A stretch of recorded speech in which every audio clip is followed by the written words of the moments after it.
Hi, guys. Welcome to another Bible Facts Monday night study. And I just realized I got started a couple minutes early, but that's okay. Um, what we want to talk about tonight, there's a lot of interesting things going on. The Monday night before 4th of July, I usually stop and go through the Bill of Rights, Constitution, just kind of remind us where we're at, those kind of things. A few years back, we released a book called The Bible, the Constitution, and the Founding Fathers. And I'm going to talk a little bit about that because it's got all the quotes and things with it. But it's been an interesting year, or late week, actually, last week. So we've had a lot of things that have happened. First, the Supreme Court came out and said there was a case where someone in Maine, they were giving taxes back if people were too far out to attend a public school, just a program, and they could pick a private school of some form and pay the rest of it. Well, it could not be sectarian because that would the Court of Maine said that would violate the separation of church and state, which is not in the Constitution. So it goes to the Supreme Court, and the Supreme Court says, no, actually, if you don't allow it, you're going to be violating the freedom of religion clause of the First Amendment for those people that are paying taxes. You have to be fair. It's both or neither. So that was pretty interesting. Then they came out and reiterated the fact that the Constitution guarantees the right of individuals to carry arms in public. So that was a good, everything they did so far this last week is a return to the original values. And then the big one, of course, comes Friday. That, let's see, there was one before that. But anyway, the big one is the overturn of Roe versus Wade. And that doesn't end abortion, of course. It just simply says that the court should not have decided one way or the other on that particular issue. That should be a states' rights issue. And so several things like that have come out. And today, actually, I believe it was released today or yesterday, that somebody was fired, football coach somewhere, was fired because he prayed. You can't pray when you're here. We're going to see quotes from the court that's been consistent. Just because you go to school or work at a school or whatever it is you do, you don't leave your religion at the door when you come in somewhere. So all the rulings so far have been great. So we want to go back and look at some of this stuff. So let's just start off by looking at before we get to the Bill of Rights, we're going to look at part of the Declaration of Independence. So this is the clause in the Declaration of Independence about self-evident truths. Anybody who has half a brain should understand self-evident truths. You know, if the government made a law saying you can't breathe air anymore, we would all defy the order because it's self-evident. It's what we do as a people. It's natural law. You can make a law against it. I'm not going to stop anybody from breathing. So that may seem kind of a silly example, but self-evident.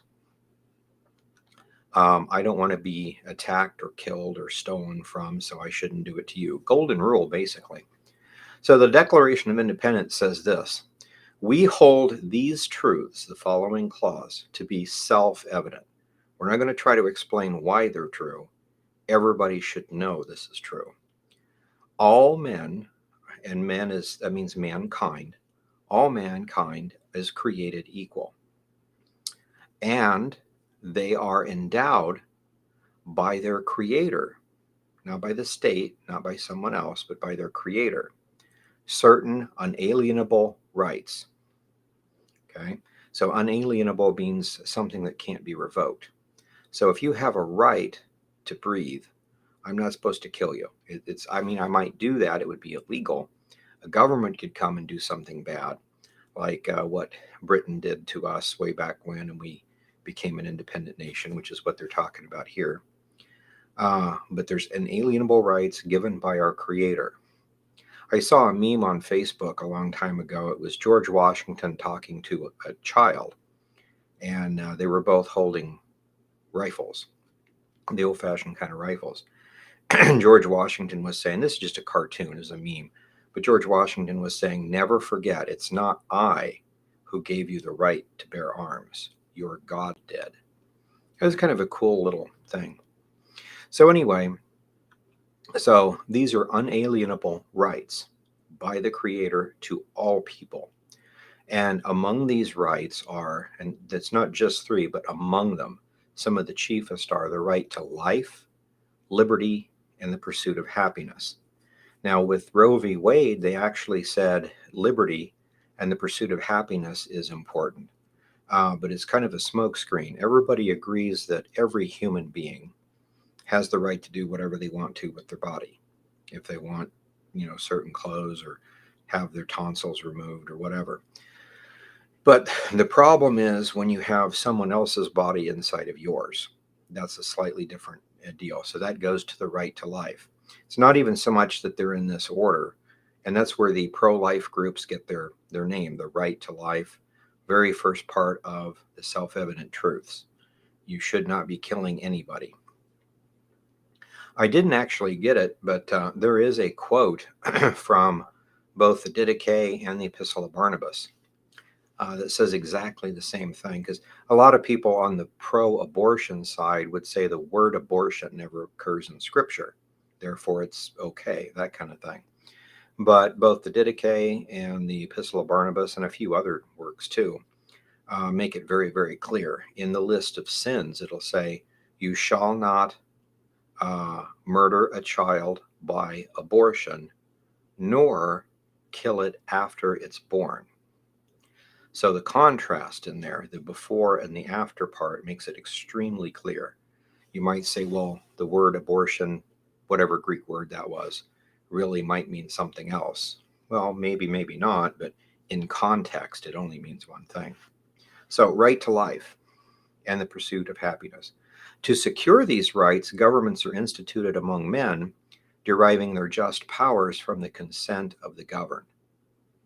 Whenever any form of government becomes destructive to those ends, it's the right of the people to alter or abolish it. Very straightforward, very clear. And then it goes into a list of the things that King George of England did. It's a nice long list. And then it ends by saying, because of this, we declare independence. From this, though, we get several things. Number one, there is a God, a creator. There's only one God, and he created all things. All men are equal, and the Creator gave each and every person unalienable rights. I remember Chris Ann Hall talking one time. Somebody said, well, this is the federal government. The federal government doesn't have a right to tell somebody what to do, but on whatever case they were talking about. But the states are different. The states are not the federal government. So do they have rights? And it was really cool. She said, I don't know. Do they? You tell me. Just think about it a minute. And the conversation went, well, the states, priority and all this stuff. And she's, back up for a minute. Who gave you inalienable rights? Who? Federal government? No. State government? Local county government? The church? No. The Creator. So if the Creator gave you inalienable rights, can the state government or whomever, is there anybody on the planet that could take those away? Well, no. Okay. Answered that question. Excuse me. Cough's almost gone, but sometimes I'm still working on it. So governments exist only to maintain liberty. Excuse me. So liberty is different than freedom. Freedom is you're free to do whatever you want, and that ends in chaos. Liberty is defined by the founding fathers as the right to do what is correct. You're not brain dead. You have the ability to reason. And so when someone says, we've just passed an order, you have to do this, it's easy to tell if it's constitutional or not.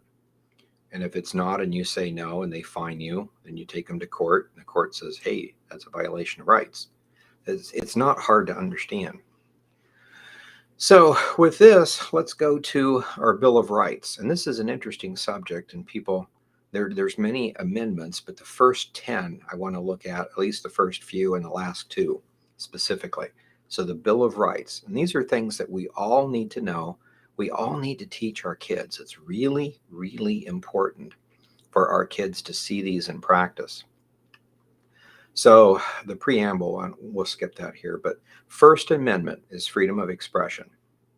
So this says, Congress shall make no law respecting the establishment of religion. So this is actually in two pieces. Number one, it can make no law respecting an establishment of religion. We cannot have a Church of the United States of America, because to have such a thing instantly means if you don't do it that way, then you are at least a second-class citizen. There's some sort of discrimination, that kind of a deal.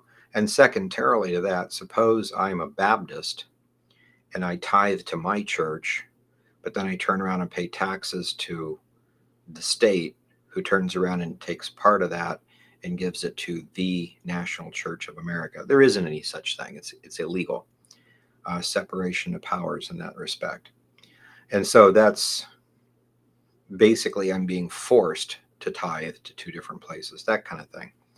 And religion can be askewed. So Congress shall not make any law. And this is the same thing. If we had time, I would pull up and show you the state constitution. I'm in Kansas, and it says basically the same thing. So it's pretty interesting. So the government cannot establish a religion or cause you to be forced to pay for one or support one or whatever. So you can follow whatever religion you want, or not, or none at all. It's got nothing to do with the government. The people should be out there witnessing, trying to lead you to the Lord. Now, this second part is, or prohibiting the free exercise thereof. They cannot prohibit the free exercise of religion. Hence this court case where the football player, or not the football player, the coach of the team would say prayers. Well, he didn't force anybody to say the prayer. He didn't force them to step in and do something. He simply led a prayer. And he has a right just like everybody else. I remember one time I was in school, this has been many years ago, back in the 80s. I was in high school, and I had a teacher make a comment, which I thought was odd, but it was one of those deals where I had got all my homework done, but I can't leave school grounds. I got to stay there until 3 o'clock. I can't just pick up and leave. So I'm in a study hall, right? Well, if all my work has been done, then I can just read something. So I pull out my Bible to read it. So it's like, yeah, you're not really supposed to have that here.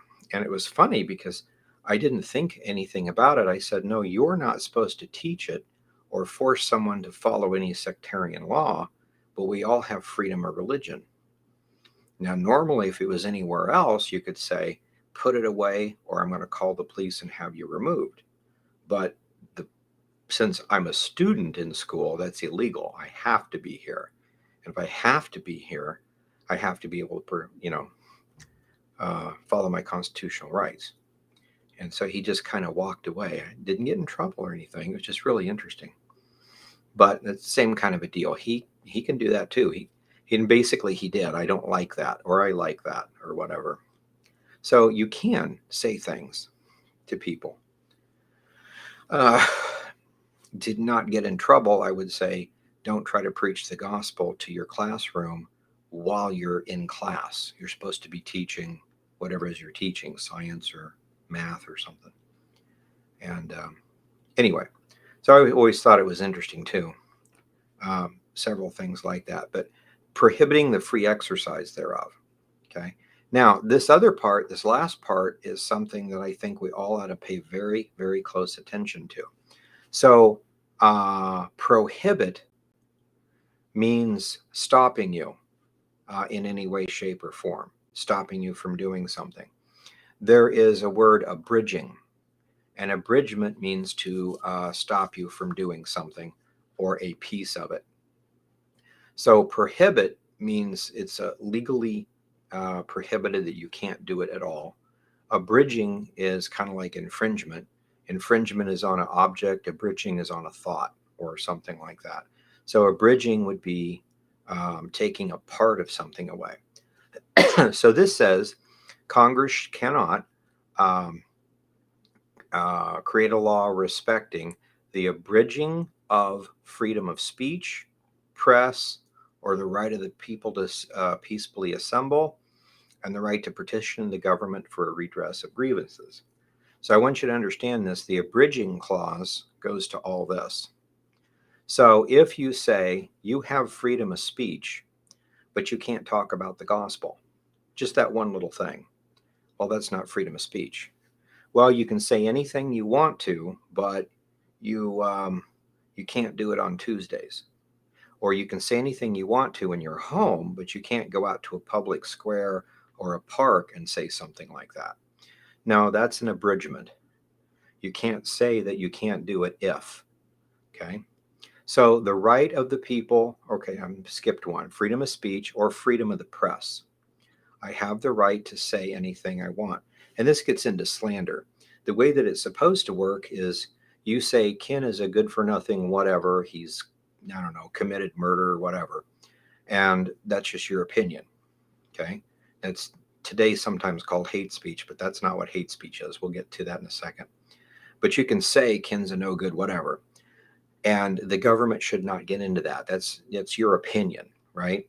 But now if my employer says, ooh, he did what? I don't want that guy here, and he fires me, then you've injured me. It's not just an opinion, but it's an injury. So now I can take you to court for slander. Now, if you have absolutely no proof, it was just your opinion, and your opinion got me fired, you will pay me money because you shouldn't be doing that. But that's between me and you. On the other hand, if you hold up a piece of paper saying, here, this is a court record showing that he was tried, convicted, sentenced, and spent time in prison for murder. So according to the court, he is a murderer. And that's what I said. Here's the legal document. At that point, it's my problem because you quoted a document, you're teaching what a document says, right? So there's a difference in that kind of stuff. So you have the freedom to speak your mind. You have the freedom to say or print in paper whatever you want. Now, as a Christian, I'm going to kind of cringe if you're going to cuss constantly. There was my wife quotes this guy all the time, but there was a father that said that I think it goes like profanity is a kind of a foolish attempt of a mind that's not mature. In other words, I should be able to say, I don't like you because, and list some reasons, and that should be perfectly clear, and that would be legal. But I don't need to cuss you, and it just basically shows I probably don't know what I'm talking about. But now look at this next one. This is something that's affected all of us the last couple of years. So they cannot abridge the freedom of speech, press, or the right to peaceably assemble. Now, think about this. You can speak unless you talk about Jesus. You can write things as long as somebody doesn't get mad at you. You can assemble in public as long as you're vaccinated or wear a mask. You can assemble in public as long as you don't have a weapon on your side. You can assemble in public as long as you do have a cell phone that has tracking stuff on it. No, I can come out in public with or without a gun, with or without a cell phone, with or without a mask, with or without some sort of vaccine. It cannot be abridged. See, they're not saying that you cannot assemble in public anymore. If I was a criminal, I would be convicted by a jury and put in prison. And if I'm in prison, I can't assemble in public. Okay, but I'm not convicted. I'm a free person. I can assemble in public. So, and to petition the government for a redress of grievances. Okay, so I can say, I think the government is right or the government is wrong, and I would like to see such and such changed. and I cannot be persecuted for that. Now, it might happen anyway, but legally, the government cannot persecute me for saying I disagree. I think it should be done a different way. So, this is a really important part of our society. First Amendment, out of all the rights, First Amendment, really important. The Congress cannot make a law saying this is what religion is, and this is the only form of religion, and you have to do it this way, or you can't do it, or prohibiting you from exercising your religion based on your conscience. Okay? Now, the people are going to say, well, that's ridiculous. What if my religion is killing people? We divorce the two. Killing is wrong. Then I would say your religion is messed up. But I'm not attacking your religion. I'm attacking the fact that you're a murderer. Or if it's okay to steal in your religion, it doesn't matter. I don't care about your religion. You cannot steal. So there are certain moral laws. Think about it this way, all moral law is religious law. But then there's other things that aren't moral that's also religious law. So it's a little bit different. The government, and when you're suing people, it has to do with a injury based on moral law. You got drunk and you hit the accelerator instead of the brake, and now someone's dead. Okay, it was an accident. But if you hadn't been drinking, it wouldn't have happened. Things like that. But in the Bible, it's a sin to get drunk. So you can't say, well, because that's religious now, we have to let people drive drunk. Not like that at all. Moral law is moral law.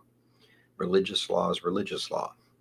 So this says Congress can't make you be a part of a denomination, and it can't prohibit you from being part of a denomination if you choose. It cannot abridge, which would mean forbid you to completely, or forbid you to do a part of freedom of speech, press, right to assemble in public. And so if I go out to a restaurant, sit down with you, and you and I start talking about the Bible, and somebody right next to me says, hey, I don't want to hear that stuff. My answer is then get up and leave. This is public, right? I've sat down here, I've ordered food, I'm doing my normal stuff. I'm not talking to you, I'm talking to this person. Leave me alone. See, I'm in the right. I don't need to leave. It's public. Okay? So it's a little different than that. Although you want to try to have a good witness to people. So let's look at this, the original intent. So you should be able to share your thoughts and ideas with anyone. To say that a certain kind of thought is wrong. If I really believed communism was good, I should be able to say that. And why in the world would I believe that? Well, 1, 2, 3, 4, 5. And incidentally, everybody on the TV and radio keeps saying we live in a democracy. We don't. We live in a constitutional republic. And there is a difference between a pure democracy and a republic. It's not got anything to do with Democrats and Republicans. Those are just names for groups. And in many cases, they don't really adhere to the Democratic or the Republican values, either one. But we live in a constitutional republic. The concept is if the vast majority of people decided blacks should be slaves and voted and made it so in a democracy, we're done. The vast majority of people said that's what they wanted, that's what they get. But in a constitutional republic, it's basically like that. People get what they want, except every man has rights. So you can't enslave anybody. So that can't be allowed. And that's where the government steps in to curb something like that. Which was a really weird thing 150 years ago with all the laws they had. Biblically, if someone owns a slave in another country is outside of your jurisdiction. So if the country is Alabama and I live in Kansas, two separate countries, two separate states, and the slave escapes and comes here, they're not enslaved because of indentured servitude or because they were a criminal and they're paying back a debt or anything like that. They say somebody owns them. Well, that's not biblical. Biblically, we don't allow what's called men stealers or kidnappers, which is what that would be, so that it stops. So if someone comes here to reclaim what they consider their property, it doesn't happen. And everyone has a right to be defended. So it was, and that's what caused one of the things that caused our Civil War. But anyway, look at some of these things. So this is a thing that comes up every so often. There was a court case, Runkle, back in 1799. And the court case was trying to decide if our country was really Christian or what. So the ruling of the court was, by our form of government, the Christian religion is the established religion. All sects and denominations of Christians are placed on equal footing. So it was never supposed to be, you want to be a Buddhist, a Hindu, a Satanist. So like right now, the reports are on the internet that the Church of Satan is siding with the pro-aborts, saying that abortion is a religious right, which they have the freedom to exercise. Well, if it's not the taking of a life, then that would be correct. But if it's a moral issue, the taking of a life, that would not be correct. So it's just kind of a weird, much like we've been studying the Sadducees and their loopholes in the law systems. Same concept. But the Supreme Court has ruled over and over again, we are a Christian nation. The Virginia Declaration of Rights says that religion is the duty to which human beings owe to their Creator. And if we're talking about the religion of Jesus Christ, the gospel, it's the religion we owe to the Father and the Son and the Holy Spirit. So we have the freedom to exercise this. A couple of other interesting things. 1940, Canwell versus Connecticut declared religious groups going door to door are not solicitors. So if there's a place that says no solicitors and you could get prosecuted, you're not supposed to go there and try to sell them something. We don't want you to sell anything. If you're a religious group going door to door, does not apply to you. You're exercising your freedom of religion. You're not trying to sell something. Now, if you're trying to sell something under the guise of religion, that might be different. So, just kind of an interesting thing here. Let's see here. 1973 Supreme Court versus a Supreme Court case of Miller versus California, the concept of pornography. It says obscene material such as obscene speech, child pornography are not protected by the First Amendment according to this court case. And you can understand it. I could say, I think pornography or multiple marriages or certain sex acts or whatever, I can say, I think this is good or bad because of this. That's me displaying my opinion and a thought. But if I hold up a photograph, I'm not really teaching anything. So it really is not the same thing as freedom of speech. And so that's why they say right now it's technically, I think, legal for pornography or parts of pornography, but it's completely illegal to have child pornography. So that was a good case. So here's another one. 1993, Wisconsin Mitchell. The Supreme Court ruled that hate speech is not protected under the First Amendment, nor should it be. But what is hate speech? When I say I'm a Christian, not a Muslim, and according to the Bible, I go to heaven, they go to hell. That's what the Bible says. Is that hate speech? Or if I say somebody, I don't like what they did, they really should be convicted and punished by the fullest extent of the law, is that hate speech? This says the First Amendment, according to the First Amendment, it's defined as advocating violence toward anyone based on race, religion, sexual orientation. So let's just read this. So saying we need to protect ourselves from radical Muslims who might want to kill us is acceptable. That's saying we need to protect. You're displaying a thought. Okay. Saying so-and-so is a no good person or Muslim or Christian or whatever, and someone needs to put a bullet between their eyes. That would be unacceptable because you're advocating violence. You're not saying that he committed a crime and needs to be brought to justice. You're blanketing a whole group of people and saying, let's do evil on them. See, Christians don't want to do that. If we believe someone's okay, then they're okay. If we believe someone is not okay, then they're going to hell. We want to convert them to Christianity so that they would be okay. That's the whole concept of the gospel, to convert people to the religion of Jesus Christ. So saying homosexuals should be killed would be hate speech. But saying the Bible or any other written material says homosexuals will go to hell if they die and don't repent would not be a hate crime because it's teaching what a book says, if that makes sense. Now, today they're trying to push this. So if you say things like this, I doubt I'm going to get censored from this because I'm just reading this, but you never know on Facebook or YouTube or somewhere. But that's the whole concept. If you're conveying a thought, it's free speech. If you're advocating violence to someone, it's not. Okay? So if someone said we should go out and protest, by all means, go out and protest. That's standing on the side of a road, holding up a sign, letting everybody know how many people actually believe this. It's good advertisement. It's protesting. But rioting is destroying property or threatening people.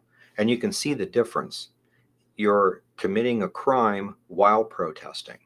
It's kind of like committing a crime while you're at church. It's got nothing to do with church because that's freedom of religion. Moral sins are crimes and are punished by the government. So if you're picketing or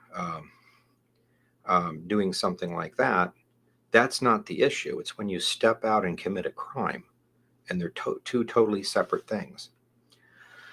So, likewise, if a Muslim quotes the Quran and says that the Quran actually says that there's a time coming when Muslims will rise up and kill Jews and Christians, he's just telling you what the book says. That's not hate speech. However, if he's preaching from a mosque that his followers should go out and do something like that right now today, that is hate speech and an incitement to riot. And this is really clear and very logical if you think about it. You can refer to Dennis versus the United States, 1951, Yates versus the United States, 1957, and then the 69 case and the 1940 case. So there's a lot of those kind of things. Now, here's one that affected us this last week. 1959 Supreme Court case, Tinker versus Des Moines School District. The court ruled that neither students nor teachers shed their constitutional rights to freedom of speech or expression at the schoolhouse gate. So again, if I'm a student and I come into school and you say I have to be there till 3 and I've done all my work, and so you say, well, then just sit there and read something. I pull out a Bible and you say you can't do that here. You're getting really close to a lawsuit now. I can do anything that I choose to do when it comes to religious stuff. I will read what I want to read. And for you to say, well, if there's nothing for you to do, I'll give you some extra homework. Well, now it's discriminatory. You're discriminating against a Christian because he's got all of his homework done. See, that's a lawsuit waiting to happen too. And in this case, the football coach would pray. He would lead a prayer. Anybody wants to pray with me? Let's pray that no one get hurt, that whatever. If you don't want to pray, you're an atheist, go to the corner and whatever. You don't have to participate. But I'm a Christian and I have a right to pray in public, period. And so that's what happened this last week. And I think he got fired or whatever. And then so I don't know if he ever got rehired, but the Supreme Court said, no, you can't do that. Just because he's a teacher or a student or a Baptist instead of a Catholic or whatever, you can't say that his constitutional rights don't apply because he's here. Now, if I go to work and my work doesn't want me to do something, I'm causing a problem, they can fire me. But that's a really iffy place to be. If they're firing me because I'm running around preaching the gospel instead of working, I'm not working and I'm annoying people. So That is grounds for firing me. Annoying people and not working, no matter what I'm doing, but not because of what I'm saying. So very, very important. Let's see here. This is an interesting here. No government agency is supposed to stop you from printing a story. That's called prior restraint, and it's illegal. So in that case, why do we have gag orders? Why is Julian Assange being extradited? And I know you're going to say, well, he gave out too much information and somebody may have gotten killed. Yeah, there's good and bad things for both, but prior restraint. Well, someone later on in one of the other amendments has tweaked it somehow. This is not really free speech. This is not really prior restraint. This is not really something else. It's something else. So those are the things that need to be looked at. But basically, you have the ability to to print your story. One other exception, freedom of speech, 1925 court case, Gitlow versus New York. Court stated that an incitement to violence is not protected.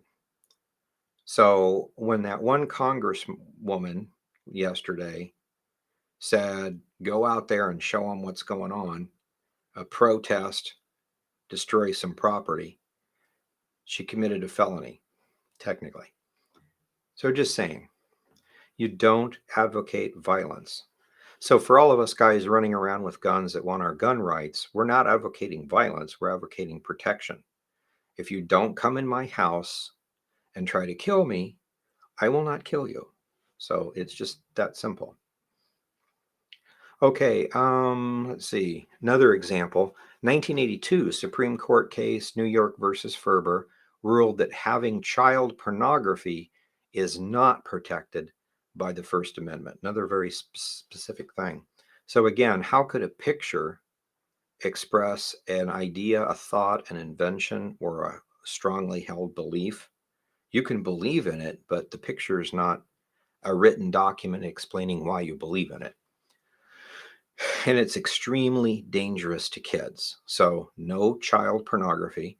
I thought it was interesting right after the Roe v. Wade thing was overturned. If you looked at the document, you can go to the courthouse and look at the courthouse, the web page for the Supreme Court. And if you read the thing, it's like a couple hundred pages. It's like huge. But anyway, they explain why the logic behind the law to begin with was completely illogical and it should be returned to the states.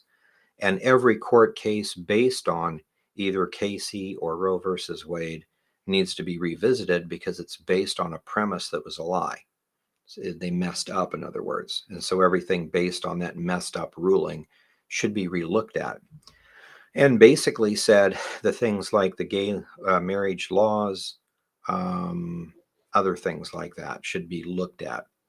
So with this in mind, there was one of these drag queens that keep going to story hours with all the kids was indicted for so many counts of child pornography. So again, it's you know what this stuff is all surrounding. So basically freedom of assembly, we talked about that. Freedom to petition, and then different court errors when they misapplied separation of church and state. That means the church can't step in and tell, or the government can't step in and tell the church what it can and cannot do. It doesn't mean that we as a person can't do something like that. So for instance, if I had a 501c3, the Johnson Amendment says I'm not supposed to talk about politics at all or endorse a candidate. Okay. So Bible Facts Ministries couldn't endorse a candidate, but that doesn't mean I'm still not Ken Johnson, a guy that lives in a town somewhere and has an opinion.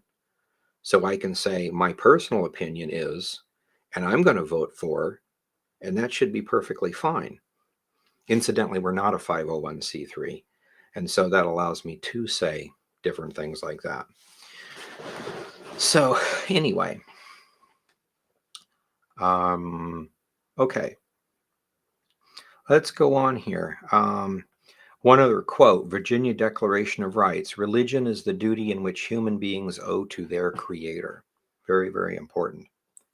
So let's get to, and we'll go through some of these. I want to get to the 9th and 10th Amendments because it's really important. Everybody forgets those. Second Amendment, everybody knows what this is. The ancient word, or like 200 years ago, the word regulated doesn't mean you have a license to do something because you've passed a test. It means you have practiced and you're good at it. That's all it means. So a well-regulated militia is necessary to the security of a free state. It's one of those ideas like if someone breaks into my house right now, I can call the police. That'd be the best thing to do. But what if the police, for whatever reason, wherever I'm living at, it's going to take 40 minutes to get here? That we can't do that. So I need to have a weapon to take care of the problem, or at least pin the person down till the police come, something. I don't want to get killed. Okay. So things have to be done quickly. It's the same reason for if there's a fire, it'd be really good just to call the fire department and get out of the house. But I really ought to have some fire extinguishers too. I might be able to take care of the problem before the fire guys get here and maybe have some property left. So I need weapons. I need a fire extinguisher. I need a first aid kit. What if there's some sort of wacky disaster and I can't get to the doctor or the hospital? I need some gauze and bandages and some basic first aid stuff at least. So those things are necessary. I'm not trying to replace the physician or the doctor or the fireman or the policeman, but we need some of these other things too. So a well-regulated militia is necessary to a free state. Because of that, the right of the people to keep and to bear arms shall not be infringed. So this infringement thing here is much like the First Amendment when it said it cannot be abridged. So the concept is if I'm printing something, saying something, assembling in public to say something or hand out pamphlets or whatever I'm doing, it's an idea. I'm trying to give an idea, and you can't say that idea, parts of those ideas can't be talked about. In this case, it's not an idea, it's an object. I'm coming into public with a pencil. This is a pen. Coming into public with a pen. Well, you can't come into public with a pen if it has a cap on it, or you can't come without it being capped or something. It's an infringement. Yeah, you can bring it, but you have to do it a certain way. No, I'll bring the pen in however I bring the pen in. So the infringement part. So, and that's the whole concept. So to understand this, people have said, well, it's the militia we're talking about, not people. Well, militia is a group of people. So to say I can't go to McDonald's, order a hamburger with a weapon because I'm just a guy. Okay, well then I'll join a militia. 3 of my friends will go to Perkins and eat hamburgers, and I'll go to McDonald's and eat a hamburger, and we'll meet up afterwards and go target practicing. So, okay, now I'm not a person, I'm a militia. It's the same thing. It's kind of a smokescreen. So the right of the people to keep and bear arms. The word bear doesn't mean a short sleeve shirt. It means to carry. Okay. And I thought that was interesting. Somebody the other day after the Roe v. Wade thing, no, not Roe v. Wade, the Second Amendment ruling, was saying that it's skewed because nowhere in here does it say that they could carry. That's what bear means. Bear, carried. So it's interesting. So here is, just to give you an idea, this is how they separated the first, the second, and then the third amendments. So here is the very first, that's the current version. So that's the one that we adopted. Before we adopted the Constitution, we had this. This is the originally proposed Second Amendment. And it says that the people have the right to keep and bear arms, that a well-regulated militia composed of a body of people trained to arms is the proper and natural and safe defense of a free state. Because of that, standing armies in a time of peace are dangerous to liberty and therefore ought to be avoided as far as the circumstances and the protection of the community will permit. And in all cases, military should be under the strict subordination to and governed by civil power. So you can see how that got broken up into multiple things. But the whole concept is sometimes you don't have firemen, doctors, or policemen on hand. You have to be able to have a fire extinguisher, a first aid kit, and a gun. And you have to know how to use them properly if the need arises. So you can't say don't bring a fire extinguisher with you or a first aid kit with you. So that you can't do that kind of thing. Okay, so here's another thing. George Mason says these are early founding fathers. The question is who or what is a militia? Okay, so who is the militia? They consist of now a whole people except for a few public officers. But I cannot say who the militia of the future day will be. If that paper on the table, they're talking about the US Constitution, gets no alteration, adding the Second Amendment, militia of the future cannot consist of all classes, high, low, rich, and poor. So that's the whole concept. If you're worried about a race war, somebody attacking blacks or blacks attacking whites or whatever, if everyone's armed, like they always said, an armed society is a polite society. Whether there's policemen around or not, I don't bother you and you don't bother me. That's the way that it kind of works. And he's saying the same thing. But notice also here, he's saying, who is the militia? It's all of us, except for public officers. One of the other founding fathers will say that if you're part of the military or the federal or state governments, you're not part of the militia. You have your own armies and stuff. Militia are the people who keep and bear arms in case somebody, happen. The reason why we have police is because there are evil people that try to hurt us. Well, what if those evil people are the chief of police or someone in our state governments, like a governor or something? Well, then we have to have a way for the people to protect themselves. It's just balance of power. Richard Henry Lee strongly believed that we all need to bear arms, train our children, and be militia. And so here is a quote from him back in 1788. Whereas to preserve liberty, it is essential that the whole body of people always possess arms and be taught alike, especially when young, how to use them. And incidentally, if you're out in the country, there's bears and wolves and other stuff too. There's not just people. So there's lots of reasons to have guns, first aid kits, and fire extinguishers. Okay. Let's see here. So the young should be taught how to use them. Nor does it follow from this that all, I don't know if I said that right or not. Okay. Probably promiscuity, must go into actual service on every occasion. So in other words, what we're saying, it's not that you have to do these things all the time, but you have to be ready to be able to do them. This mind that aims to a select militia must be influenced by a truly anti-republican principle, and when we see many men disposed to practice upon it whenever they can prevail, no wonder that true Republicans are carefully guarding against it. So what he's saying here is that when you get somebody to say that the militia is not really everybody, it's only certain people that have been trained that know what they're doing, that's when you get classes that are made. So now blacks can't have weapons, or whites can't have weapons, or women can't have weapons. Women can't vote because they don't know what they're doing. You create all these separate classes. And when as a Republican, and the Republican form of government, considering everybody to be equal, everybody to get an equal voice is what's very, very important. Okay, we'll go on from here. And there's a lot of different things in here that we talk about, but the concealed carry movement and all that stuff. But I want to get to, here's the third. No soldier in a time of peace shall be quartered in any house. Somebody can't come in and say, we're confiscating your house for a while because we need it for whatever. Is there a war going on? No. Then get out of my house. Your property is important. It's yours, not anybody else's.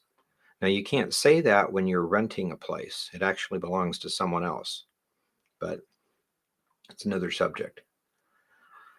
Unreasonable searches and seizures. This gets kind of interesting. The right of the people to be secure in their possessions, their persons rather, houses, papers, and effects, Facebook posts, web pages, email.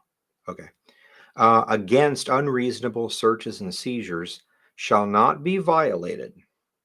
You can't snoop unless there is a warrant. Well, how do you get a warrant? No warrants shall be issued except on probable cause. And how do we know if it's probably me that did the crime? How do you know that? Supported by an oath or affirmation. So someone said, the object was there. I went back in there. It was gone. The only person that walked back in there was Ken Johnson. And he did have a big coat on when he left. He's the perfect suspect. There's nobody else back there. Well, that's probable cause based on what someone said they saw. So you could get a warrant. Okay. Then you come to my door and I say, without a warrant, you're not getting in here. Here's the warrant. Okay. I read it, see what it is, let them in. But the warrant has to have probable cause supported by an oath of affirmation, particularly describing the place to be searched and the persons or things to be seized. You're looking for the object that got stolen by somebody. So you come in here, you look around. If you find it, you take it, you arrest me. If you don't find it, you leave me alone. So that's a warrant. It has to be signed off on a judge with probable cause. They can't just stop and search you, and this applies to cars too, at least in Kansas anyway. Sometimes they'll stop and say, well, I'm just checking for drugs. I want to search through your car. No. So you don't leave without the policeman saying you can leave, but you just keep saying no. Somebody comes and wants to question you on something. Well, it's the next one. You have the right to remain silent. So there's a lot of other stuff in here too. So yeah, if the NSA is listening to all of our stuff, is that really legal? Well, one of the Supreme Court cases said that, well, if I call you on the phone, I'm supposed to know I'm speaking in public. And anything on a website is public. I totally agree with that. The reason I post stuff on Bible Facts is so you guys can go there and see what I'm doing. I'm wanting everybody that's interested to know what I'm doing. It's public. Okay. My private email between me and someone, maybe someone I'm counseling, that's not public. And nobody should be looking at that kind of stuff. So this is not necessarily a good thing.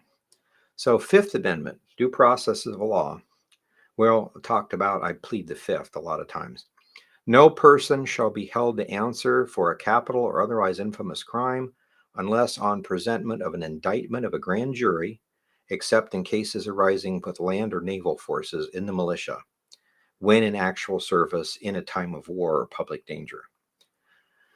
Nor shall any person be subject for the same offense twice in jeopardy of limb, so that's double jeopardy clause, nor be compelled in any criminal case to be a witness against himself, or be deprived of life, liberty, or property without due process of law, nor shall any private property be taken for public use without just compensation.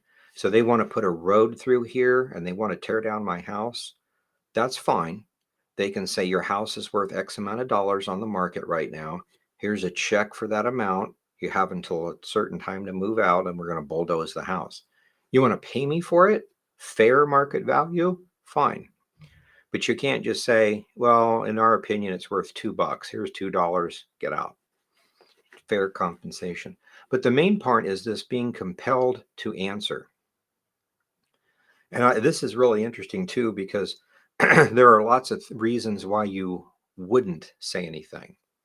And a lot of times they'll say, well, if we find out you knew about it and you didn't say anything, we'll get you for obstruction of justice.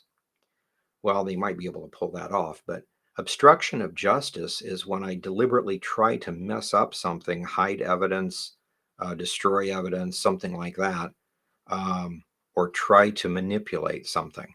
If I simply don't say anything, I don't say anything. That's not what that should be. As a matter of fact, this goes a little bit further.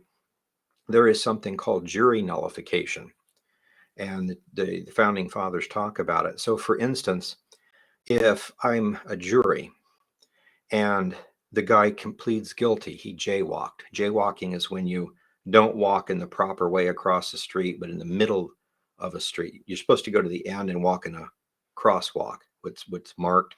So jaywalking is just walking across the street. It's dangerous. You shouldn't do it. So this guy says, yes, I jaywalked. Well, in that land, let's say that the penalty for jaywalking is death. Well, in my opinion, jaywalking is dangerous, but it doesn't make it, no, death penalty. That's not appropriate. So, yes, he's guilty, but I'm going to say no because I don't believe the punishment fits the crime. And I am the jury. I am the one that's supposed to decide that.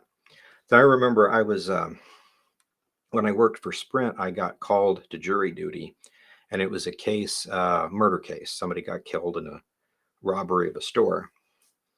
And the judge said, I just want to ask the jurors two questions. Number one, do you believe in forensic evidence? So if an expert says the fingerprint matched or the blood matched, do you believe that? Because some people don't. And we all said, yeah, if the fingerprints match, that's just regular stuff. And then he came out and he says, now I want you to understand if he's guilty, according to what the statute of the law says, you're judging the person, you are not judging the law. Okay, if he's guilty, he's guilty. And you have to come back with a guilty verdict. And I'm like, excuse me, that goes against jury nullification. And it was weird, though. The judge actually, he knew what I was talking about. He said, well, there really is no such thing. It's like, well, actually, yes, the founding fathers talked about jury nullification. And that's why we have a jury. I will decide if it's appropriate or not, or we will. And I was promptly let go. It's just like, yeah, we don't want you here. But anyway, that was kind of interesting. But yeah, that's the whole point of having a jury. If your peers decide what you did is actually logical, then you should go free. And if you did something that's inappropriate, you should be punished. And you're being judged by your peers. So don't tell us how to judge. So it's very important, due process. Okay, well, let's go on right to a fair trial. It's that same kind of thing, jury nullification, impartiality of the jury, stuff like that. Lots of stuff in here. Civil trial by jury, double jeopardy. Here's the clause about jury nullification and what all the founding fathers said about jury nullification. So with Thomas Jefferson, John Adams, John Jay, who was the first Supreme Court justice, by the way, Alexander Hamilton, Samuel Case, U.S. versus Doherty, 1972. That's, yeah, I think they exist. Anyway, so we have to know our rights. Cruel and unusual punishments. I want to finish up. We're getting close to time here, but I want to show us Amendments 9 and 10. And this is really important because the founding fathers, and I explain this here in this next paragraph, which we're going to skip over, but basically one of the founding fathers said if we have a Bill of Rights, like 1 to 10, then the government may start assuming, okay, you have these 10 rights, but we get to do everything else. If it's not in those 10 rights, we will tell you what to do. And so we don't want that. So they said, if that might be the case, why don't we just not even have a Bill of Rights and say the people get to do whatever they want? And then the other founding father said, well, yeah, but if we don't have a Bill of Rights, they're liable to say, yeah, you get to do whatever you want, meaning whatever we let you do. So, I mean, it could work both ways. So what they decided to do is create a Bill of Rights, the first 8 amendments, and then tack 9 and 10 on to make it very clear. So let's look at this. The 9th Amendment says this: the enumeration in the Constitution of certain rights shall not be construed to deny or disparage others retained by the people. So what does that mean? The Constitution says the federal government has the right to do this and it can't do that. States have the right to do this and they can't do that. That's the whole concept of the Constitution. So they're specifically enumerated. It's called enumerated powers. So if in the Constitution it doesn't say anything about a state or a federal government or someone doing or not doing something, then it's retained by the people. So for instance, here's a good example. In Kansas, I can drive a car, but I have to have a license to drive the car. The car has to have seat belts and it has to have airbags. And I have to wear the seat belt and it has to have one of these things on it, over my waist and then up, and I have to wear it over my shoulder and, all this other stuff. Probably very wise to do, but nowhere in the Constitution does it say that that is something, driving a car or things related to it are for the state or for the federal government to say. So that's why we would vote on it, for instance. And if the people say, okay, it looks logical, it would save lives, let's do it. And then that state would have that law. But the states can't just do that. The federal government can't just do that. It's not their place to do that. So there's specific enumerated rights for the federal government. And outside of that, it cannot, the fact that that's there, it can't be construed to deny or disparage other rights that the people have. Okay. So that's that particular content. So Ninth Amendment. So James Madison said the powers delegated to the federal government are few and defined.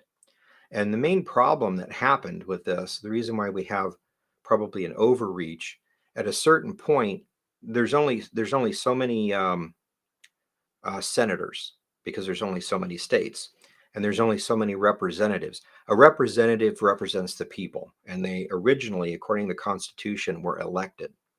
So right now, if I see a problem, I can pick up the phone, call my representative and say, hey, Bill, I got an idea. This is a problem. I would like to see a law that says this. His job is to say, okay, Ken, let me get a pencil. Can't promise anything, but you want to do what? And he will write it down and he will polish it up and look at it and present it. And then the senators might say, nah, we're not doing that. Or maybe it'll get elected, taken, passed. But either way, he represents me, you and me. Now, a senator is supposed to represent the state because the states have rights too. So this is really, really important that way. And so one of the problems is the 17th Amendment came along and they changed it. They said that the senators get elected by the people. Now think about that for a minute. I have representatives that I elect. Why would I want to vote on and elect a senator that's supposed to represent a state? Do you want the federal government appointing the senators? Would you want the state of Alabama to appoint the senators for Kansas? No, Kansas needs to be heard. It's just really hokey. So a lot of us think that the 17th Amendment should be repealed because it messes up the balance of power. So think about this. If the states could come against the federal government, but the senators now are not elected by the states, but they're elected by the people, just like the representatives, that seems like that would be fairer. But what if the mass media could confuse the people and you could trick the people into voting the way you wanted them to by the things you see on TV? Because most people are too busy at work, feeding their kids, all the other things, to really study everything. I can't pick up where I'm at and run down to the Texas border and see if it's really that bad or not. I got a job to do. That's what my elected officials are supposed to be doing. So it's really interesting in that way.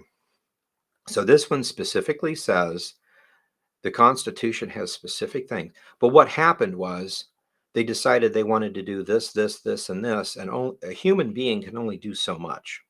So it's absolutely impossible for the Senate, the Congress, to do everything that they do. So they created these what we call alphabet agencies, the BLM, the ATF, to kind of oversee. And the Supreme Court said, well, as long as the Congress oversees them, then it would be okay. And that's one thing I think we need to revisit and fix. Because if the congressman can't actually be there and he's delegating his authority, now you've got someone who's a non-government agent possibly arresting me because they don't like me. So that's really weird. And they have their own courts and stuff. That should not be. So anyway, Ninth Amendment, and most notably the 10th Amendment. The powers not delegated to the United States by the Constitution, that'd be the federal government by the Constitution, nor prohibited to it by the states, are reserved to the states respectively or to the people. So, for instance, no state is supposed to print its own dollar. You're not supposed to have a Kansas dollar and a Missouri dollar and a New York dollar. There's $1 of the United States. The federal government's supposed to do that part. We're not supposed to do that. So there's certain laws that are only for the Fed, only for the state. Everything else is whatever the people decide. And so the 10th Amendment is very, very important. Most times when you go somewhere and say they violated 10th Amendment rights, they laugh at you. And so it's really interesting. If Texas wanted to sue Kansas for something, where would they go? Well, that's what the Supreme Court's for, state versus state. You can't say there's no standing or whatever. There's a problem. So states' rights, states have rights. So this whole thing put together basically shows that we have rights, and the concept is the government is supposed to be very limited to the things the Constitution says they are, and the people are supposed to have freedom. So the government is supposed to take care of the armies. If we get attacked, they're supposed to go, defend the United States. There's taxes, printing the dollar, all sorts of things. Agreements with different nations on selling and trades and stuff like that for everyone. That's what the federal government would do. States would regulate everything else. And if we don't like what the state is doing, we vote on it and change it. And so it's just that pretty much that simple. So just wanted to kind of share some of these things with us. So again, out of all of these, I think it's really, really important to train our kids, at least First and Second Amendment. And what really, really surprises me is all of the people over the last few years, the government, and if this is inalienable rights given to us by our Creator, the government cannot abridge the right to peaceably assemble, which they did. And we just said, okay. Now, here in Kansas, a lot of us said, no, we're going to do normal business. But anyway, I'm not trying to hurt anybody, but there's a reason these laws are here, a very good reason. Because even though there might be good reasons for abridging some of this stuff from time to time, there could be an evil government that uses a disaster as an excuse, or maybe, God forbid, creates a small disaster to use as an excuse to chip away at this. And if there becomes a precedent like, well, you don't normally abridge except for 1, 2, 3, 4, and 5, then most of the time those things will be going on and it will be abridged. So that's what King George did. And this is why they would send redresses of grievances, and he promised to look at them, but they got lost. It takes a long time to ship it all the way over there because he doesn't trust people over here. And one excuse after the other, and it just never got around to it. So these things are very, very important. So please remember that your God-given rights cannot be taken away, and you have the freedom of speech, press, and assembly, and to petition the government for redress of grievances. So very, very important. Do not slander people. If you do, you should be sued. The government still shouldn't be involved, but you should be sued. So treat things appropriately. Pornography is not freedom of speech, but saying that you like or don't like or agree or disagree with something is free speech. Hate speech is one and only thing. It's calling for someone to be some sort of violence against a person or a group. Now, I honestly don't know of a single Christian anywhere that's calling anybody to be violent against these guys. If you say the Bible says if you don't become a Christian, you die and go to hell, I'm not asking anybody to be violent against anybody. That cannot be considered hate speech. The only thing that I ever got in trouble with saying stuff like up here was one time I was on a YouTube post and I was showing a prophecy of how Israel was supposed to come back in 1948. Not just come back, but the year 1948, according to the Bible, was the year Israel was supposed to come back, and they did. And the prophecy says they immediately go to war with people around them, they win the war, and then they're established. And in the text, it said part of the people that were evil was Moab, and that's the states on the other side of the Jordan, which is Ammon, Moab, and Edom. Those three things. And the scripture called it evil Moab. And I didn't say the scripture calls it evil Moab. I just said it was evil Moab. Well, somebody objected. And what we found out later, what it was is there were people that don't think Jews are Jews. And so if the Jews were supposed to come back in 1948, then obviously the Jews are Jews. There's no way around that one. So they were trying to say that can't be. So they talked to somebody, I think, who was a Muslim or whatever, and they kind of decided that saying it fast like that is almost like saying the Jews went to war and they won the war. And if God was on their side, that means the other side is evil, which means that's hate speech. And see, that's how we start going. Now, did I say they were evil or they needed to be destroyed? I didn't call for someone to destroy them. I simply said, here's a scripture, here's what happened, here's a date. Isn't it interesting how they go together? But that one, now I took that same video and I threw it over on Facebook. And Facebook didn't seem to care. They're just like, eh. So it's interesting how you'll get in trouble with Facebook for one thing and maybe YouTube by another or whatever. Since then, I've never gotten in trouble with anybody with Facebook or YouTube or anything like that. But to be safe, I have I do this, and I broadcast on Telegram when I remember to hit the button, YouTube, Facebook, and on the website, and it goes into the app, which is Subsplash.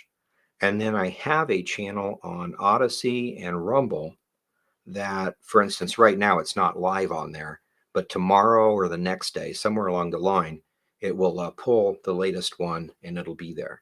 So if you want to not be on YouTube or not be on Facebook or whatever, and you're already on one of the others, you can find it. Incidentally, I thought it was interesting with all the censorship. Telegram has actually went past 700,000 people. So that's pretty cool. It still needs some polishing, in my opinion. It's not as good as Facebook. Out of all of them, as far as how it works, man, it's the best. It's the most polished. It's great. But censorship is a problem. So anyway, the newer stuff will never have as much cool things as the older ones. But anyway, so if Facebook and YouTube are the top because they have around 2 billion accounts, 1 billion accounts is going to be like right up there. It's they're probably in the top 10. And if you don't follow communist China type things, there's several things that are out there that are Chinese owned, may or may not be communist propaganda, but questionable. So as far as here in the United States, in other words, the top ones now are YouTube, Facebook, and then Messenger and several other things that are like Instagram that are owned by Facebook. So they're all Facebook. But YouTube, Facebook, and then Telegram would be the next largest at almost 1 billion people. So I remember when I first started using it, there wasn't that many people on. So I just yesterday went by and I did a query for certain Linux distributions and certain other things. And there's whole communities on there now for that. There's several Calvary chapels that are on there now. So anyway, just thought I would let you know to that. So there's some other things that may be coming out. Truth Social is probably pretty good. But again, since it's so new, it's very limited. It made an agreement with Rumble. So now that the accounts can post videos. So there's a lot of things like that, but there's still a lot of things that are missing. I'm not sure that it has groups yet, things like that. Anyway, I'll go ahead and say goodnight for this. I just wanted to remind us of this with the 4th of July coming up. It's always a good time to remember. Don't just have fun with the fireworks and the hot dogs and the apple pie, but remember the reason why we have the 4th of July. I remember 1 to 2 years ago, somebody came out with a meme that said, if you're wondering whether or not you can have a 4th of July celebration, or if you can have it with or without a mask or whatever, then you're missing the point of the 4th of July. So just remember that this year. Have a safe and a fun time. Let's go over to the chat room and we'll just see what's going on and see if there's any questions on this or other Bible related topic. Oh, by the way, next Monday is the 4th of July. So I won't be having a Monday night stream next Monday, but we'll pick up 2 weeks from then.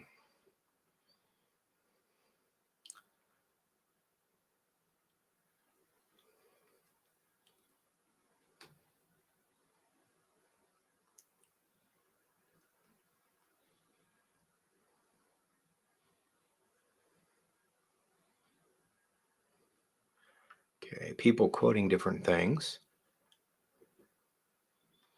or different amendments, talking about the amendments in here.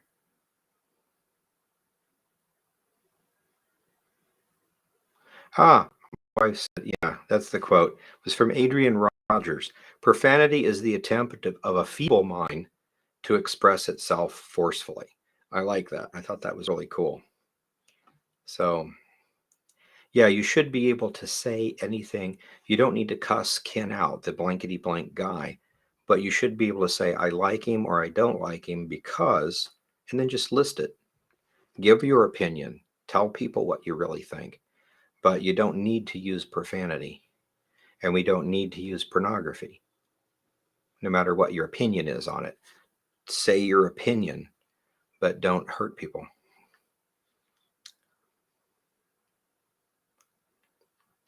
One question about Book of Enoch in terms of the shepherds. How many terms did Netanyahu serve in the last time he was in office? How do you figure that one out? We'd have to go back and look it up. It should be on like Wikipedia and different places. But the prophecy of the shepherds is that there's going to be like, well, there's probably been 30 or 40 different prime ministers. The prophecy is that there will be 8 separate prime ministers that actually take land that is technically Syrian land at the time of a war. So, for instance, they took the Golan Heights and then they gave it back. And then they were attacked, so they took the Golan Heights again. Then they gave part of it back and took another part of it back. So things like that. So the Golan Heights area between, because it talks about the land of Bashan, it's between Israel and Syria. So in all of Netanyahu's time, he was never a prime minister when there was a war between Israel and Syria, and that they actually took Syrian land. So we'll see what happens. So I know that Russia has made comments about they don't recognize the sovereignty of Israel in the Golan Heights. So that's really interesting. And the government of Israel has, I guess, fallen apart. And so they're thinking of redoing something. So I think Netanyahu probably will get back in. We'll see exactly what happens.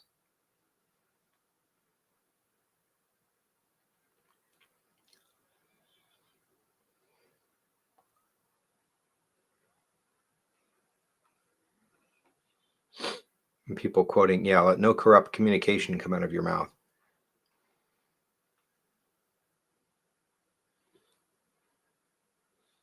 Yeah, that's a good point. A lot of one person here says they can't watch anything without running into that kind of stuff.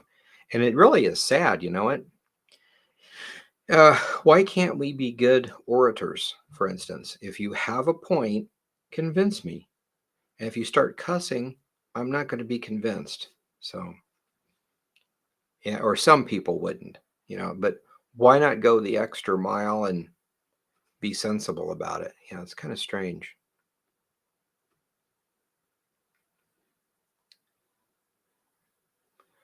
Yeah, wishing all the tech companies would actually fix these things. Yeah, calling for rioting and murder. Yeah. Again, peaceable assembly is fine. You got a right to stand on the street corner and say, I disagree. That's perfectly fine, but you can't bother a car or anything like that. Incidentally, it amazes me how these people want to go out and block traffic. And you got to understand it from a legal standpoint. If I stop and you're out picketing and yelling, and even if I say, please get out of the way or not, but you look angry, you're in the middle of a street and you're coming at me and maybe hitting the car and you're getting ready to surround the car. I don't know who has a gun or not, but that's scary. I definitely don't get out of the car. And if you start to break a window or something, I fear for my life. So the only logical thing is to hit that gas pedal and get out of there. If you run over somebody, you run over somebody. That's just what were they doing in the middle of the street anyway? So it's one of those things. It's not the best situation, but I can't fathom someone wanting to picket in the middle of a street and stop traffic. Semi, you will stop. No, it won't stop. You can't stop a semi. Anyway, so it's just amazing how these people think they have rights that they don't have. They have rights, but so do the other people. And you've got to be considerate of that. It's just really weird. Talking about lots of other things here.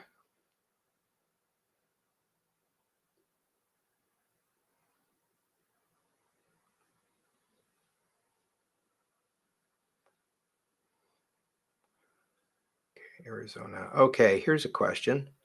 And I don't want to skip over anybody, but I also don't want to take too long. What do you think about the red letter laws coming? Um, I understand the concept of looking at people, and if someone has been violent and probably violent, and he just went and bought a gun and now he's heading over to a courthouse, you might want to do something, check it out.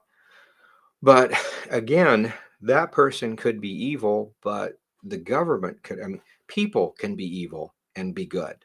And so there's people in government and people outside of government. So there has to be these checks and balances.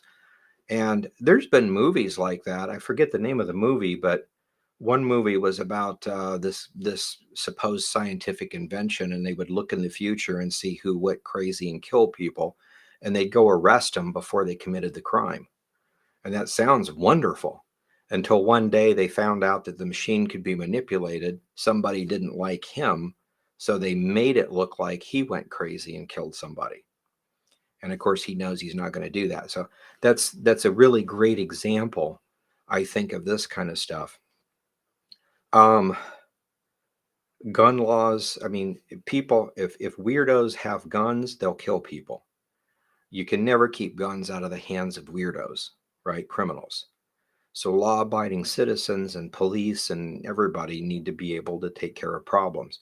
So when you have a red letter law where somebody looks like they might do something, therefore we go arrest them or take away a right from them, that's wrong. So forgetting about the gun laws, what about the free speech part?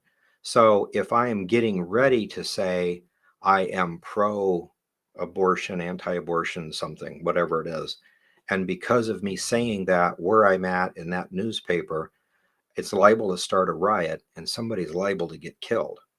So they're going to stop me from printing the story. They're going to say this is illegal, gag order. It's a violation of the Second Amendment because some government agency will always say there's a reason to do a gag order. So red letter laws are always a very, very dangerous thing. And I think almost all the Republicans would take care of it. There's no reason for it. If we put the Bible, not sectarian stuff like just Baptist or whatever, but just basic Bible teaching that all Christians would go on, because we were founded on the religion of Jesus Christ, according to the founding fathers. Just put Bible and prayer back in school, start teaching morality, and these problems would go away. Hire a security guard, an ex-military or someone else to stand there with weapons and guard the place. Have one way in, one way. It's not hard to fix if you wanted to fix it. And it's almost like somebody doesn't want it fixed because it's too convenient, So anyway, neither here nor there. So you just got to be careful with things like that. I once saw, and I don't know how true it is, but it was a list of the major problems with kids in the 1940s and 50s. And the number one problem was chewing gum, getting it on the stuff and having to have things replaced, and talking too loud and not raising your, just all bunch of stupid little things. And then today, the number one problems are murder, drugs, pregnancy, diseases, just because we don't teach morality anymore. But I would like to go back to a time when you got in really bad trouble because you chewed gum, not because someone tried to inject somebody with drugs or someone shot somebody. Big, big difference. So, yeah, we got to be careful. That red letter laws are very, very dangerous, in my opinion. Let's see here.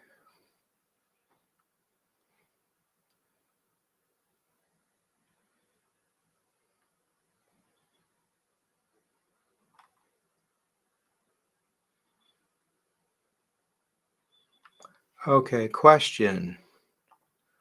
Yesterday, my pastor taught how the 144,000 in Revelation represents the church. Okay. And how the first six seals are the birth pangs. What are your thoughts on this? Okay. The 144,000, I understand the concept of symbolism, so, the birds might be the good guys that feed Elijah, or the birds could be the evil ones that destroy the crops. So it depends on how you use the symbolism. But it very clearly says the 144,000 are divided into 12 pieces. There's 12,000 times 12 is 144,000. And they are, each one of the 12,000 is a set, and it's from one of the 12 tribes of Israel.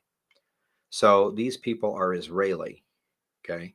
Whether they're a long time ago or not yet to come, whatever, but it clearly says 12 tribes, 12,000 from each. It doesn't even say 12,000 from each of the tribes. It literally says 12,000 from the tribe of Gad, 12,000 from the tribe of Asher, 12,000 from, just all the way down, all 12 of them.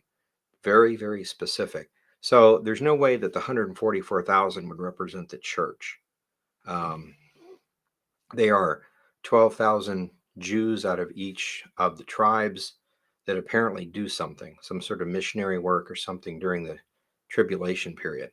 As far as the first six seals being the birth pangs are the starting of everything. And Jesus said the birth pangs start, he described them in Matthew 24.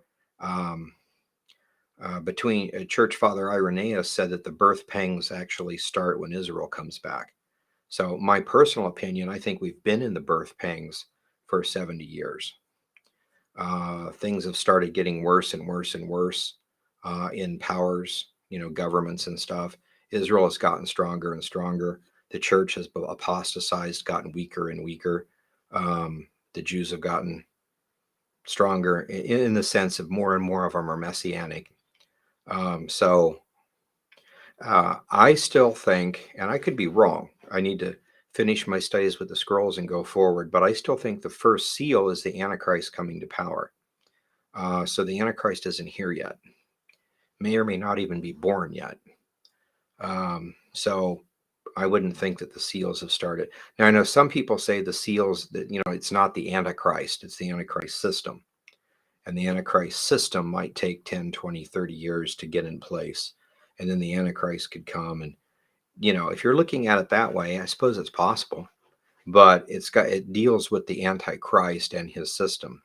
So it definitely couldn't have started like 100 years ago, but and the only way the seals could be going is if it's something like that. I personally don't think it is. But again, not that's my opinion, and I wouldn't argue with it.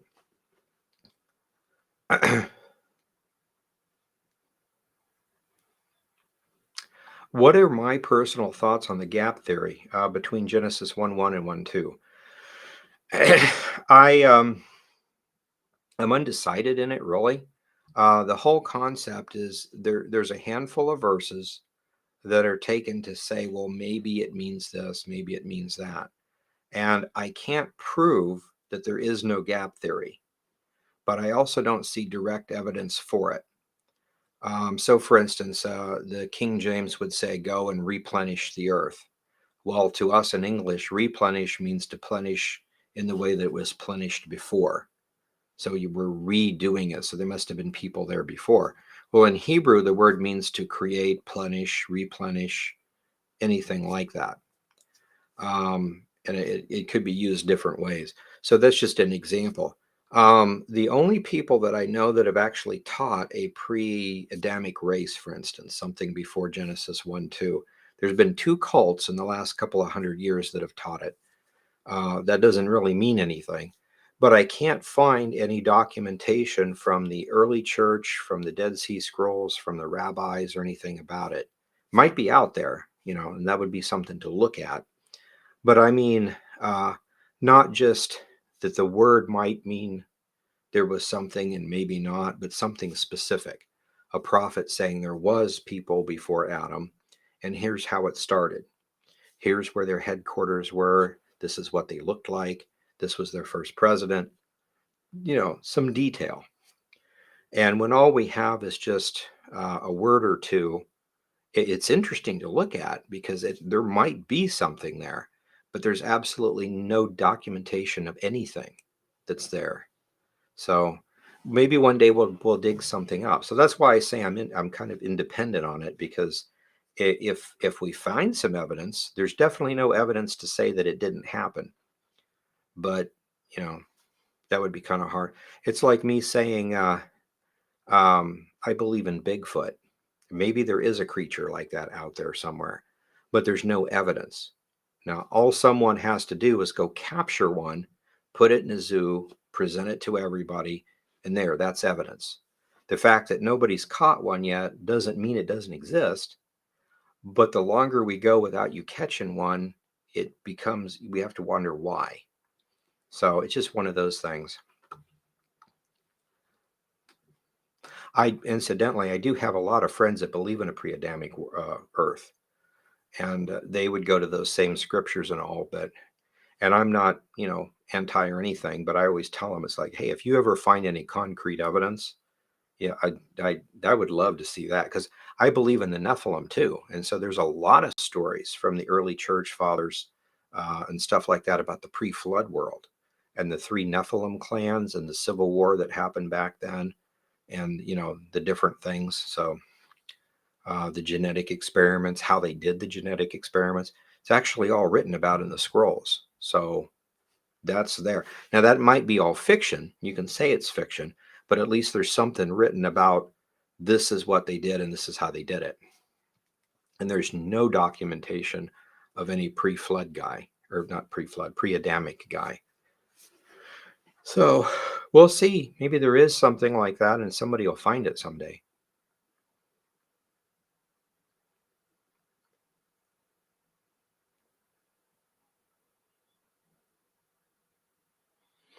Um, last Monday, you were saying that Daniel was told there'd be 1,260 days after the rapture until the middle of the tribulation. Yeah, it talks about there's the resurrection, and Paul talks about the rapture resurrection happening at the same time. So we've got a rapture resurrection happening, and then from that point forward, there's 1,260 days, a time and a half, and then the power of the people are scattered, which is the time when the abomination is there and the persecution begins. And then it says from the time of the persecution to the end of those things are 1290 days. So if you put the two of those together, I was just saying that it's not a post-trib rapture or a mid-trib rapture, but that would be a pre-trib rapture. Just from chapter 12. There's a lot of other things. We kind of got off on this because it was last week, or maybe I was gone last time we did it, this one, we were talking about 1 Thessalonians 4 and 5 and Daniel 12. And so now we're doing the Constitution. Next week we won't be here because of 4th of July. But when we come back, I want to do 2 Thessalonians 2 and plug in the scrolls and stuff. And we're going to see the same kind of stuff from other documents. So it'll be interesting.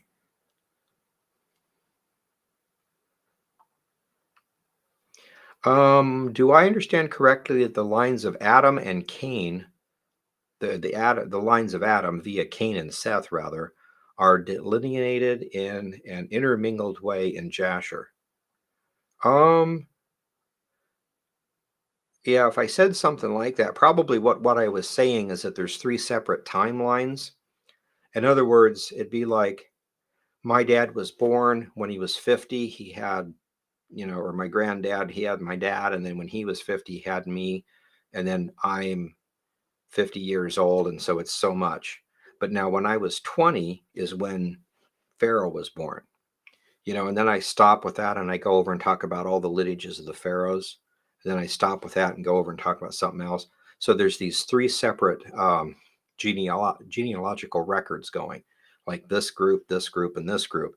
And every so often it'll say, just like in Kings and Chronicles, you've got the lineage of the kings of Judah and the kings of Israel. And they're kind of separate. But every so often it'll say when this guy took office, it was the 22nd year of this guy. So you've got the two separate lines, but every so often they'll crisscross. So in Jasher, you've got three separate lines, not two, but three, and they crisscross from time to time. And that's probably what I was saying. I don't see anything about Seth and Cain getting, as far as like intermarrying or anything, until the very end. Hopefully that helps. Minority Report. Yeah, that's a movie I was thinking about the guy that they would see who was going to commit the crime, and so they'd go out and stop it beforehand, red flag laws. And it sounds logical, but it worked in the movie kind of until they made it where it was a dangerous thing, but it wouldn't work in real life.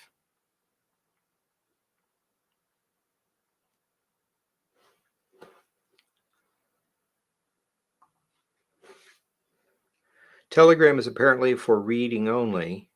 I used to be able to post, but I prefer Telegram for news. It depends on how you have it. Let me see if I can get this here.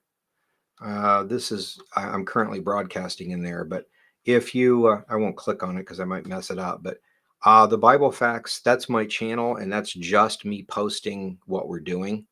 But then we do have a chat, which is a group, and it's connected. So if you see me say today something happened, you can say, I don't think it's good or whatever, and it appears in the chat. So you can have a chat connected, but a channel is only for me or whoever owns it to tell you stuff, and you can't say anything. It's just one person. And then a group would be all of us together could talk, and then you can connect the two together. Amir, for instance, had his channel and then his chat, but when he got up to 200,000 people, there were so many people coming against him and stuff. He said he had to disconnect the chat and delete it. So he doesn't have that anymore. So I've got others in here too, but so it's pretty interesting. Again, it's not as user friendly because it hasn't been around as long, but it's quickly becoming the main one, I think. What is the daily sacrifice? That is the talking about probably in chapter 9 of Daniel. It's the sacrifice that's done in the temple, and there's a daily one, and then one done on certain holidays, things like that. So the prophecy is that the Jews will eventually rebuild the temple, start the temple sacrifices again, and the Antichrist will come in claiming to be Messiah, and he will stop the sacrifices at that point. Now, we're not saying that the Jews should sacrifice or shouldn't sacrifice, or that it's good or bad. It's just one of those things that's predicted. It's something that's going to happen. So that's what the sacrifice is.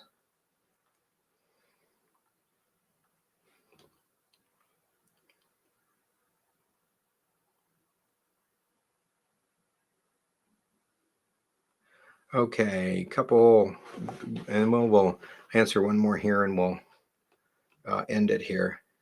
Do the cups, seals, and trumpets are or consecutive? Yeah. So in other words, in the book of Revelation, there's trumpets, or excuse me, there's seals, 7 seals, and then there's 7 trumpets, and then there's 7 bowls. And the question has always been, they represent things that happen, but are they in sequential like that, like 21 in a row, or are some of them overlapped? And that's something that different church fathers disagree with. So I'm not really sure. I was raised to look at them consecutively, but I don't really have an opinion at this point. It's a good question, though. I wonder that all the time. And then Seth gave a $5 donation. Thank you. Can't find the join button.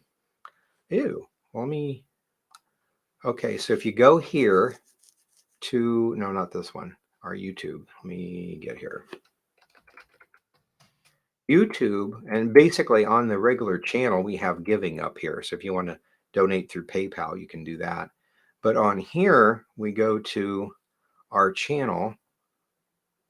And so this is, we're doing live. You can watch it there. You should have a join button right here. And you wouldn't see these because that's just me, but there should be the join button. You click on it, you should see this. And exit that. But the levels and what you get and stuff like that are there. And I think if we go to any of the videos, let me look real quick. That's the one we're doing now. This is an old one. So if we stop here, we should be able to, okay, I guess I don't. I was thinking I had it down here too, but it should be here on all of them. I have heard from people that have said if they're on like an iPhone or an Android phone or a certain kind of phone or whatever, that this doesn't show up, which is confusing to me because you can have a link or a button. I don't see why it wouldn't, but I've heard of stuff like that. So, okay. Let me go ahead and end it there for tonight. And we'll be back not next Monday, because next Monday is 4th of July. Have a safe and happy holiday. Spend it with your family, eat some good food, watch fireworks, and please talk with your kids and help them to understand that we are in a constitutional republic, and it just means that God gave us the rights to be free. We can't hurt other people, but we have the right to say what we feel and what we believe without being persecuted, and that goes along with all these different amendments. You don't have to tell your young kids about the 9th and the 10th Amendments, but somewhere along the line, when they're 12-ish or something, please make sure they understand this, because our nation depends on it. If the rapture happens tomorrow, it doesn't matter. If for some reason the rapture happens a decade from now, it may make an incredible difference for people getting saved, for your family. It's just really important. Our laws are laws for a reason, and brilliant men composed the Constitution, and we need to get back to it. So thank you, and we'll see you guys next week.